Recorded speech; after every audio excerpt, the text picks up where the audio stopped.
এখন ধরেন আমাদের ৩ নাম্বারও দিতে হয়, আবার আমরা ট্যাক্স অফিসে কি কাগজপত্র জমা দিয়েছি সেগুলো দিতে হয়। আপনি অনলাইনের জমানায় তো আমার ৩ নাম্বারটা দিয়ে আপনি দেখতে পারবেন যে আসলে আমি ওখানে কি জমা দিয়েছি। ওটার আবার বান্ডিল বান্ডিল দিস্তা কাগজ কেন দিতে হবে, আমাকে কেন ওই ২০-৩০ পৃষ্ঠার কাগজপত্র করতে হলো, আমি তো এটা অনলাইনে করতে পারতাম। এই যে আসা যাওয়ার হেনস্থা, টাকাটা এখনো চালান দিতে হয়, দেখবেন শব্দটা তারা ব্যবহার করে চালান।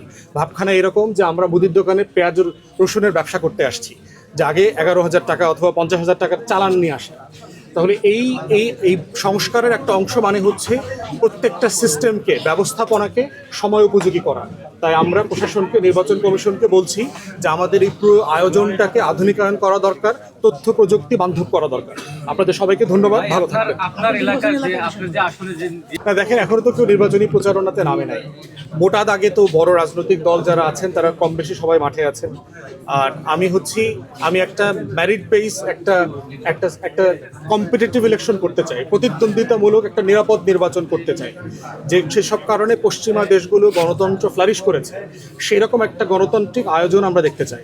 এবং এই চ্যালেঞ্জের জায়গাতে সব রাজনৈতিক দল তার ভূমিকা রাখবেন। এবং ইতিমধ্যে যে কনসার্নগুলোর কথা আমি বলেছি, একই কনসার্ন আমার এলাকাতেও আছে, এবং আমরা চাইবো যে প্রশাসন এগুলোকে অ্যাড্রেস করবে।